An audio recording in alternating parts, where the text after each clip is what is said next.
Bienvenidos al programa XX Palito Palito de Converso Verso a Verso. Hola, bienvenidos a un nuevo programa de Converso Verso a Verso, el podcast del Instituto Bíblico de Semilla de Mostaza. Mi nombre es Ibert Cruz y vamos a comenzar presentándonos todos los que estamos aquí reunidos. Y empezamos por mi izquierda. Lenin, ¿cómo estás? ¿Qué tal, amigos? ¿Cómo están? Dodo. Hola, ¿cómo están? Axel.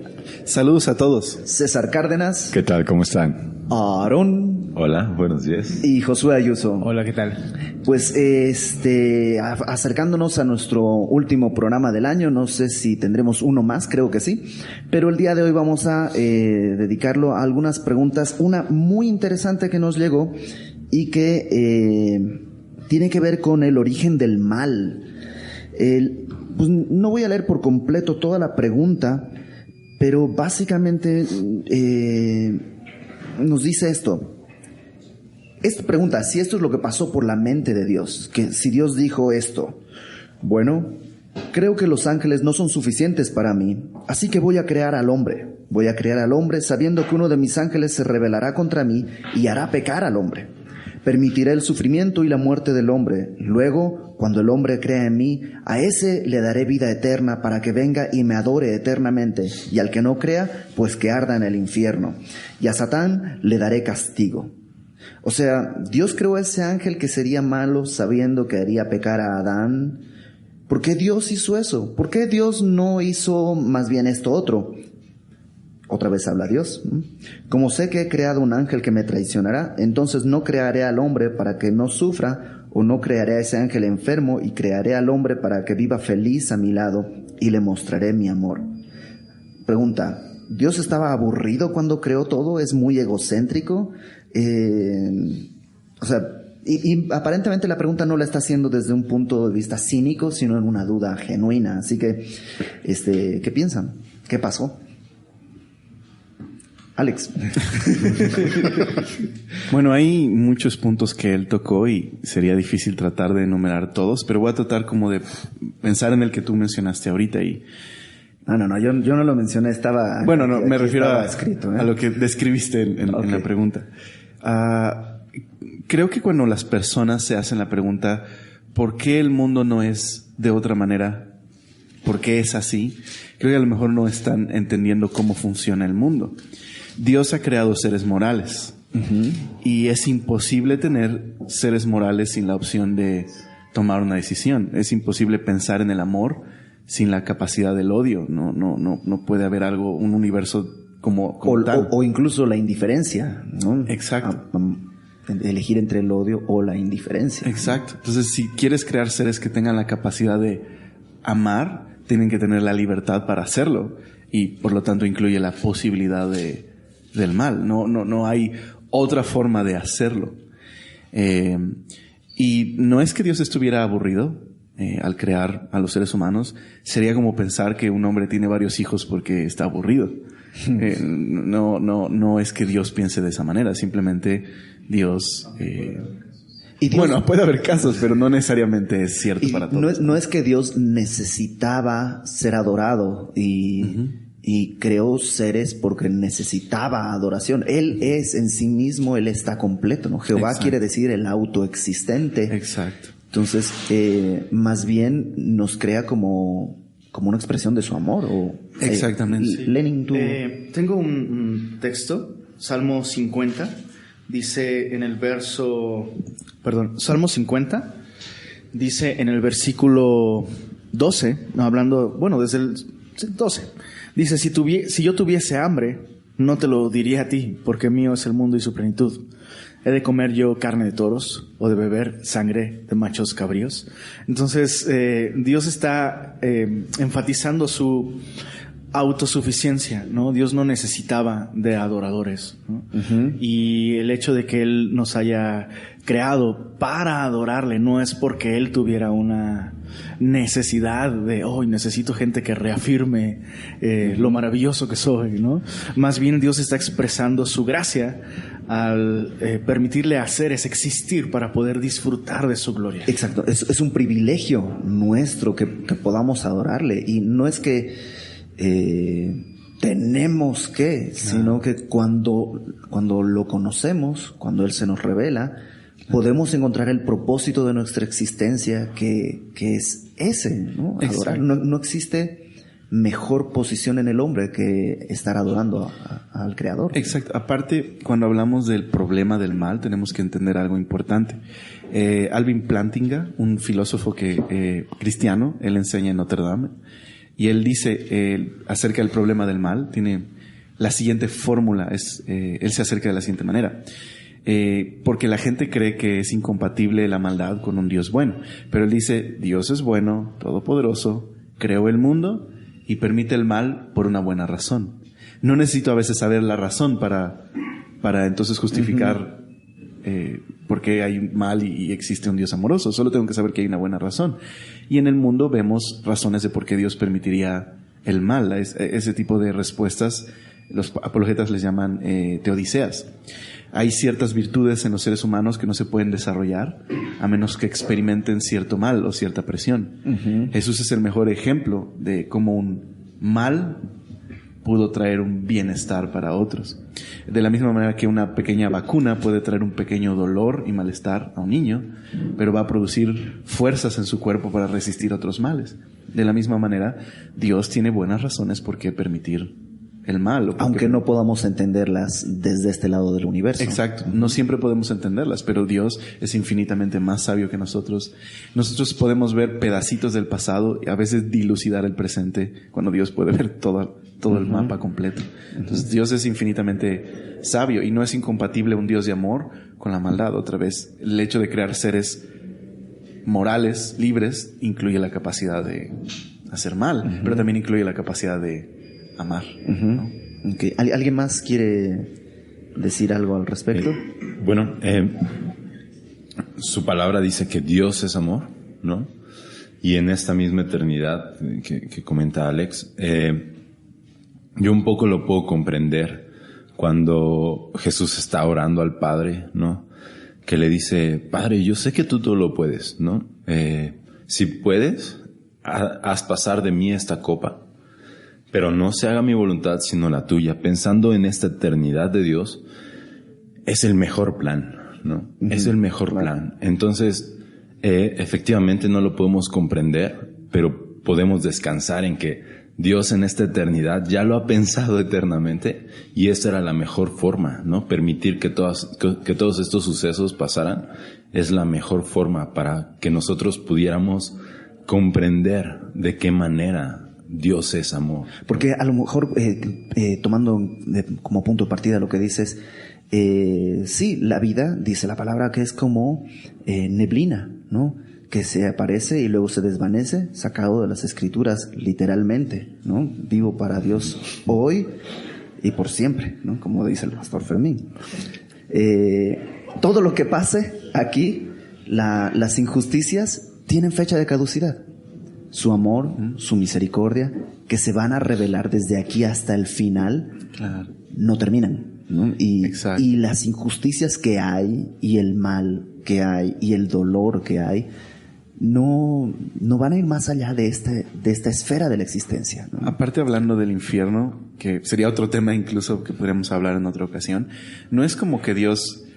O sea, no es como que Jesús se para en el mundo y dice, ok, la fila de los que quieren creer en mí, ok, ustedes son salvos. Ustedes se van al infierno. Es decir, vivimos en un mundo que es una especie de prisión gigante con reos de muerte, y lo que hizo el Hijo de Dios fue pagar la condena para dar libertad a los que ponen su esperanza en Cristo. Entonces no se va al infierno el que simplemente no quiso creer en Dios porque pues Dios no le mostró evidencias, no le mostró amor, no le mostró su misericordia. No, se va a perder aquel que deliberadamente rehúse creer en el Hijo de Dios. Entonces no es una cuestión injusta en ese sentido. Injusto era que el Hijo de Dios muriera en una cruz. Exacto. Pero él lo hizo. Si no rescatara a nadie, exacto, no sería injusto. Exacto. César, tú ibas a decir algo. Más esto que comentabas de toda esta injusticia, todo esto termina para nosotros. Exacto. Para los que estaremos con Él eternamente. Exactamente. Ok, ¿alguien más quiere añadir? Yo. Que, bueno, precisamente eso que esa Este tipo de preguntas las tenemos todo el tiempo, ¿no? Porque tenemos dentro de nosotros esta necesidad de justicia que no tenemos hoy. Y solamente quería leer este versículo de Mateo, que dice: bienaventurados los que tienen hambre y sed de justicia, porque ellos serán saciados, ¿no? Que tiene que ver mucho con el plan que Dios tiene, ¿no? Para con nosotros, nada más. Ok. Y bueno, si tenemos este anhelo de justicia en nuestro corazón, es precisamente porque existe este Dios de justicia, ¿no? Okay. Claro. La siguiente pregunta tiene que ver con... ¿Algo más quiere añadir algo? ¿No? Bueno, la siguiente pregunta tiene que ver con el dispensacionalismo. Y nos preguntaron qué tan válido es, qué tan bíblico es. Entonces, ¿cómo ven? ¿Quién para empezar nos ayuda a definir un poco qué es el dispensacionalismo? Alex. La verdad, yo no tengo mucho conocimiento del tema, y escuchando a Iberta hace ratito creo que dio en el clavo del asunto, entonces le paso la pelota a mí. Yo lo que puedo decir, dispensacionalismo es una palabra difícil. Exacto, sí. Y no tiene que ver con pedir perdón, dispénseme, ni con una despensa, entonces, mi querido Exacto, Iberta. voy a hacer el dispensacionalismo al súper. El buen dispensacionalismo de trabalenguas, bueno. Bueno, básicamente el dispensacionalismo lo que plantea es que Dios se ha relacionado con la humanidad a lo largo de la historia en distintas dispensaciones, de distintas maneras, ¿no? Y Scofield es básicamente el que definió mejor, no sé si el primero, pero el que tiene más claramente definida todas las dispensaciones, que la verdad no las recuerdo de memoria, pero sé que empieza con, la primera es la de la inocencia, en la que vivía Adán. Adán vivió en la dispensación de la inocencia. Luego me parece que está la dispensación de la conciencia, que es a partir del pecado de Adán hasta como la Torre de Babel o una cosa así, en que Dios, como un poco la idea es que pues si tuviéramos un ambiente perfecto, si no tuviéramos problemas, traumas de niños, realmente viviríamos vidas agradables a Dios. Y Dios dice, no, ya lo probé con Adán y no funciona, ¿no? Si tuviéramos conciencia que nos dirija y que no un gobierno que se entrometa, sino nuestra conciencia, no, ya lo probamos desde Adán hasta la Torre de Babel. No, sí, y en la Torre de Babel iniciaría la dispensación del gobierno humano, me parece, o algo así. Si tuviéramos un gobierno que realmente estableciera esto, y no, ya probamos. Entonces va la siguiente dispensación, que es la ley. Si tuviéramos una ley de Dios que nos pueda regir y gobernar, entonces viviríamos, y ya aprobamos la dispensación de la ley, y así. Y entonces básicamente ese es el dispensacionalismo. El día de hoy estaríamos en la dispensación de la gracia, y nos falta el de la tribulación y el del milenio, del gobierno perfecto. Y pues básicamente ese es el dispensacionalismo. Si alguien tiene dudas, Scofield, en la Biblia de Estudio Scofield o en internet puedes buscarlo, está muy bien definido ahí. La verdad no recuerdo ni los términos ni si lo di en el orden, pero básicamente es. ¿Qué dicen? Pues ¿Esto es bíblico? Buena pregunta. Pues yo solo añadiría esto que platicamos hace rato, que siempre Dios ha tratado con los hombres por gracia, ¿no? Por misericordia, solo que es hasta Jesucristo que esa misericordia se muestra en su plenitud, ¿no? O sea, la salvación nunca ha sido por obras, siempre ha sido por gracia, por fe. Claro, a lo mejor hay que aclarar que en las dispensaciones la forma de salvación no ha cambiado, es decir, es cómo Dios está tratando con el hombre, pero no cómo Dios está rescatando al hombre. Exacto. La salvación siempre ha sido por gracia. Exactamente. Lo que es la Biblia es por un hombre entró el pecado en el mundo, ¿no? Y con el pecado la muerte. Es decir, no por la manera de alguna etapa, alguna era, o sea, no fue ahí donde empieza, es simplemente, es decir, la verdad es que la palabra la había escuchado, pero como no la puedo decir, entonces la verdad no la había investigado. Pero por lo que explicas ahorita, es decir, no explica la razón del mal. No es ese el propósito, sino explicar simplemente cómo Dios, es lo que dijiste, ¿verdad? Ha tratado con el hombre. Con la humanidad. Ajá. Es decir, como si el hombre ha intentado buscar cómo tener una vida plena aquí en la tierra a través de eso y no lo ha encontrado. Pero la verdad es que no sé, porque eso me llevaría a pensar que estas otras partes de finales de la tribulación, etcétera, o sea, como que ya es otra cosa. O sea, ya no es ver cómo tratar con el... Sí, para que el hombre encuentre algo, ¿no? O sea, un poco la idea es... John Corson lo plantea de esta manera. Como dejar al hombre sin excusas, ¿no? Si hubiera un gran tiempo difícil sobre la tierra, todos te buscarían. Y Dios dice, no, la gran tribulación va a probar que eso no es verdad. Si hubiera un gobierno perfecto en el que en la tierra estuviera Dios reinando en verdad, todos creerían. Y el milenio va a probar que tampoco es verdad. De modo que quedan cerradas todas las puertas y solamente nos queda aceptar que el único plan es Jesucristo, ¿no? Y aparte Pablo usa la palabra, ¿no? Pablo en Efesios utiliza la palabra dispensación. Al final de las dispensacionalismo. Exacto. Sí, claro. Yo sí creo que ha habido un cambio en la forma en la que Dios trata con la humanidad, ¿no? El día de hoy no estamos bajo la ley. Por ejemplo, ese es un gran cambio. El antiguo pacto, el nuevo pacto es un gran cambio. No hay una monarquía, ¿no? Como una teocracia que había. Exacto. Pablo habla de eso, es la dispensación del cumplimiento de los tiempos, ¿no? Y es la administración, es lo que significa el cómo manejar. Y bueno, puede ser. La verdad es que si vemos la historia bíblica, podemos quizá identificar esas etapas que mencionabas ahorita, pues poderlo ajustar ahí. La pregunta sería, ¿por qué no hoy? Bueno, mi pregunta sería, ¿por qué no hoy? ¿Por qué esperar? A ver, voy a esperarme a la tribulación, a ver si, o me voy a esperar. O sea, es hoy. Exacto. Es hoy, realmente, cuando tienes esa oportunidad de decidir. Yo creo que cuando llegamos al ultradispensacionalismo, ¿no? Además de complicar la palabra, yo creo que estos conceptos se caen de la Biblia, ¿no? Ya no son bíblicos. Podemos ver, como dice César, una cierta serie de etapas, una forma en la que Dios está tratando con la humanidad, pero el propósito... Distinta administración de Dios, ¿no? Pero el propósito es el mismo, que los hombres lleguen al conocimiento de la gracia de Dios, porque no hay otra forma en la que podamos ser salvos, sino solo a través del sacrificio de Cristo, ¿no? Noé halló gracia a los ojos de Dios. Abraham fue justificado cuando por creyó. La fe. David, ¿no? Incluso hablando de la bienaventuranza, del que no se le imputa pecado, ¿no? O sea, siempre ha sido como... Pero hasta Jesucristo que se ve en plenitud. Entonces, ¿qué recomendarían a las personas que... Porque hay muchos libros acerca de esto, muchas cosas. Pues que nos dispensen.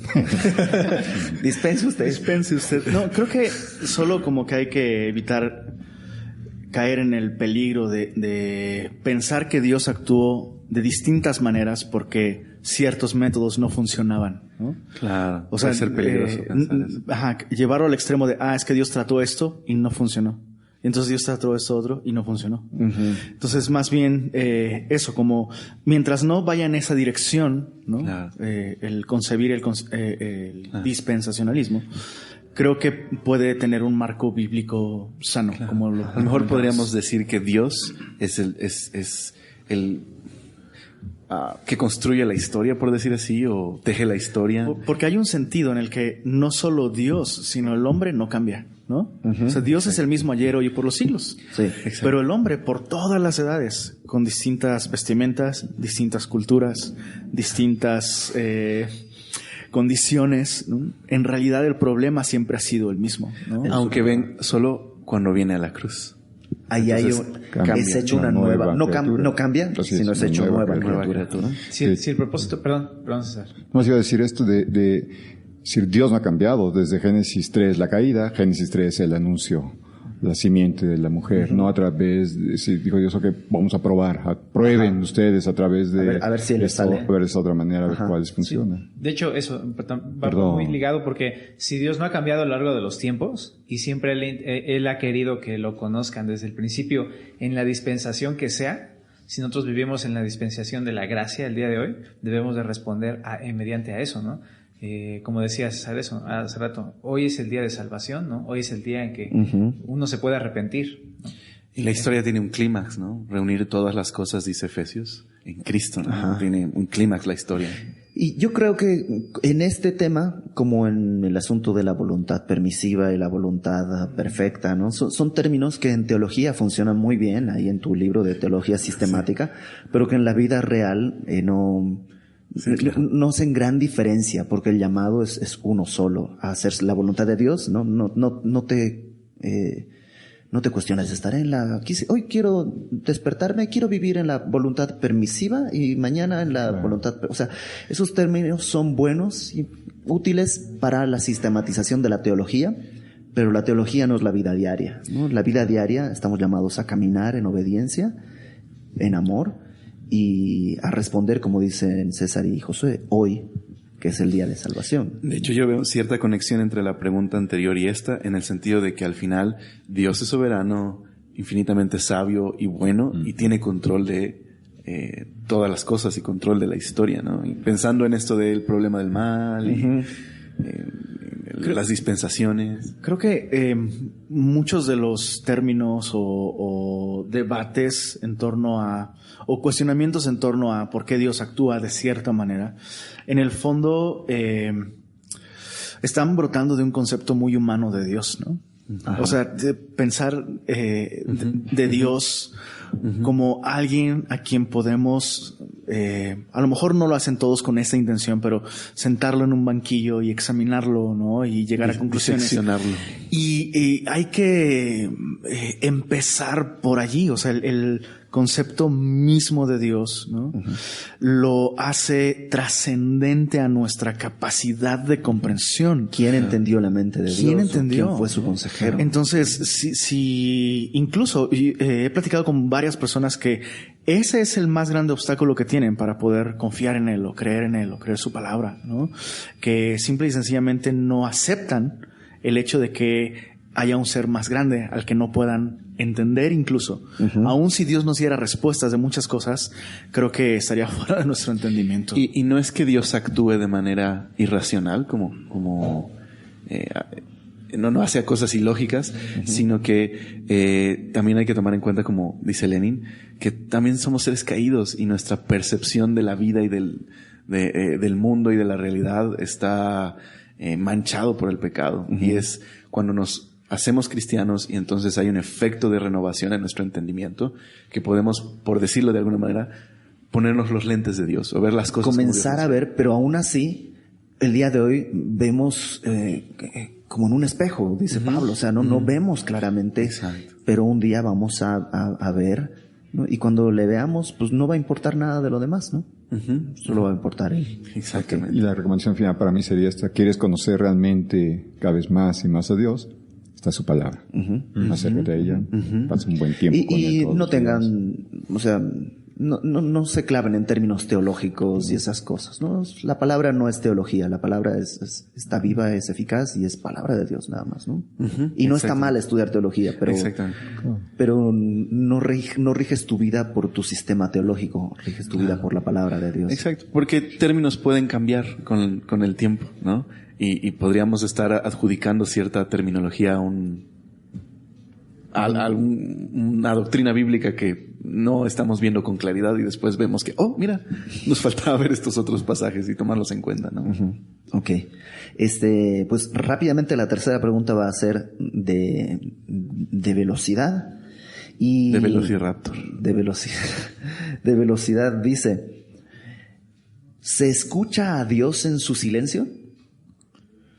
Bueno, yo quiero plantearte otra pregunta. Si un árbol cae en un bosque... no es cierto, perdón. O sea, entendemos que hay veces que Dios guarda silencio. ¿Cómo escuchar y qué quiere decir ese silencio? Esa es más o menos la pregunta. ¿Qué dicen? Bueno, se me viene a la mente, me vino de inmediato este texto que dice que Él callará de amor, ¿no? Entonces, puede ser que a veces su silencio es una expresión de su amor. Eso es cierto. Fíjate que me hiciste pensar en... ¿Por qué lo dicen? O sea, lo otro que dije no es cierto, pero esto sí. No, también. Más bien conectado con esta idea que acabas de esto es dicho con verdad. Esto es dicho con verdad. Pensé en el pasaje de Juan cuando Jesús está con sus discípulos y le informan que Lázaro ha muerto. María y Marta le acaban de decir que Lázaro ha muerto. Y en lugar de inmediatamente ir a verlo, que está enfermo, perdón, no que ha muerto, que está enfermo, Jesús sabe que va a morir y espera unos días más. Y esa demora de Jesús realmente nos muestra el amor de Dios, que las demoras de Dios o el silencio de Dios también puede ser por un plan amoroso y más glorioso que el que nosotros tenemos, va a efectuarlo, ¿no? Pues Israel esperó 400 años. Silencio, ¿no? Y vino el Mesías. Y 400 años en Egipto también, ¿no? Y fue una especie también de silencio en un sentido hasta que se levantó Moisés, ¿no? Entonces podríamos decir que el silencio a veces es espera. El silencio a veces tiene que ver con algo que Dios ya dijo y no hemos obedecido, ¿no? Exactamente. Y también tiene que ver a veces, decía Josué hace un momento, con el pecado, ¿no? O sea, a veces si estás viviendo en pecado, hay veces que Dios guarda silencio también. Exacto. Entonces, ¿cómo diferenciar uno de otro? ¿Cómo saber en qué momento estoy? Yo creo que hay que examinar nuestro corazón, ¿no? O sea, si a lo mejor no estoy entendiendo algo de la voluntad del Señor. Me acordé de un pasaje en Colosenses, solo quiero leérselos. Dice acerca de cómo conocer la voluntad de Dios. Dice, primero, y sobre todas estas cosas vestidos de amor, que es el vínculo perfecto. Estoy leyendo 3:14, dice, y la paz de Dios gobierna en vuestros corazones, a la que asimismo fuisteis llamados en un solo cuerpo, y sed agradecidos. Luego habla de que la palabra de Cristo mora en abundancia en nuestros corazones. Pero aquí la palabra gobierna es interesante, es de donde viene nuestra palabra árbitro. Entonces dice que la paz de Dios funcione como un árbitro, ¿no? Como mostrándoles por dónde andar. Entonces, si a lo mejor no tienes paz, perdiste la paz, y no estás consultando la Biblia, probablemente hay una cuestión de pecado. Cuando pecamos, perdemos la paz, y es el arrepentimiento el que restaura la paz y nos permite seguir caminando en la voluntad de Dios. Pensaría en cuando es una cuestión de pecado. ¿Alguien más para terminar este tema? Pues Hechos 16:14 es Pablo dando un discurso, y al final del versículo dice, y el Señor abrió el corazón de ella para que estuviese atenta a lo que Pablo decía, ¿no? Yo solo quisiera decir, Dios quiere darte entendimiento, ¿no? Entonces, solo pide, ¿no? Pide que Dios abra tu corazón para poder estar atento a cuál es la razón de ese silencio. Yo me quedé pensando, y no estoy timoneando, pero lo que decía Iber, muchas veces Dios te ha hablado algo, y a veces cuando estás preguntándote ¿por qué Dios no me ha hablado? O estás buscando una respuesta a algo, creo que parte de lo que decía Alex también, mirar en lo que Dios ya te ha hablado, y a veces para dar el siguiente paso es necesario que des para subir al siguiente escalón, el que Dios ya te dijo que subieras, ¿no? Y te estás tratando de brincar algo, y creo que eso es muy bueno. Lo he visto en mi vida. De repente estoy desesperado por algo y digo, ¿por qué no? Dios no me habla de esto, pero miro hacia atrás y me doy cuenta que Dios ya me había hablado de algo, y solamente necesitaba recordar esas promesas, recordar lo que Él me había dicho previamente para poder seguirlo. Y la verdad encuentras un gozo increíble en eso, en darte cuenta de decir, órale, yo sufriendo por esto o pensando que Dios estaba en silencio, pero Dios ya me había hablado, Dios ya me había hablado de esto hace mucho. No sé, nada, me quedé pensando en eso. ¿Intentaste quitar mute? A lo mejor es eso, y por eso no escuchas. Ay. Exacto. Pues sí, yo creo que la idea es, en todo caso, si estás en un silencio, hay veces que te vas a dar cuenta, a veces el silencio de Dios es cómodo, es pacífico, y otras veces es un silencio incómodo. Si es un silencio incómodo, pues examina tu corazón, algo está pasando que ese silencio te está moviendo. Y otras veces simplemente sabes que Dios está ahí, y que pues no es una máquina de hablar, ¿no? Dios a veces guarda silencio porque es necesario, ¿no? La melodía sí lleva silencios en algunos lugares, que no es lo mismo el silencio que se produce porque Dodo apagó el micrófono. Exacto. O Alex o algo. A nadie le gusta. Estorba. Eso es feo. Okay. Solo quisiera recomendar una cita, Jeremías 29, del 10 al 14, que habla igual de un silencio que va a tener el pueblo de Israel y la amorosa búsqueda de Dios para con su pueblo, ¿no? Entonces, por si lo quieren leer ahí en privado. Y en silencio. Y en silencio. Bueno, pues con eso nos despedimos y nada más les recordamos que en estas semanas vamos a estar haciendo algunos regalitos, vamos a estar regalando algunos libros, discos y videos, me parece que algunos videos también, y pues eso lo vamos a hacer a través de nuestras redes, @conversovab, @instituto IBSM, y ya, ¿no? Esos son los dos canales en los que vamos a estar anunciando estos concursos para regalar esto. Puedes además escucharnos no solo en Converso Verso Verso, sino en Desde el Aula, que es el programa gemelo de en el que hablamos del Instituto Bíblico. Dicho todo esto, pues pasemos a despedirnos. Mi querido Dodo Robles, ¿alguna forma de contacto, por favor? Me pueden encontrar en Twitter como @Dodo Robles. Alex. Hasta luego, chicos. Fue un placer estar con ustedes. Y forma de contacto es vía Twitter, es @AlexAguadH, y el blog es alexaguadh.wordpress.com. No me despedí. Hasta luego. Lenin, no olvides despedirte. Mi nombre es Lenin Gutiérrez. De hecho, Dodo dijo que lo pueden encontrar en Twitter, pero también lo pueden encontrar en su casa cuando está ahí, solo que esa información es privada. Pero a mí me pueden encontrar en Twitter también, Lenux_Reloaded. Hasta luego. ¿Y en tu casa, no? Yo puedo hacer una pregunta. ¿Va a haber discos de Pimpinela para regalar esta Navidad? ¿Qué de Pimpinela? ¿No? Bueno, perdón. Ok, César, despídete, por favor. Que Dios les bendiga. Me pueden mandar correos a cesarcardenas@semillaonline.org. Aarón. A mí me pueden encontrar en Facebook, Joel Aarón Arauz Torres, y adiós. Josué. En Twitter, @JosueAyuso1. Y mi nombre es Ibert Cruz, me encuentras en Twitter como @IbertCruz. Y pues si no tenemos un programa más, pues que tengan felices fiestas, feliz Navidad, feliz Año Nuevo, feliz vacaciones. Y si tenemos un programa más, pues les volvemos a desear otra felicidad en ese nuevo programa. Que Dios los bendiga. Felicidades. Adiós. Adiós. Adiós.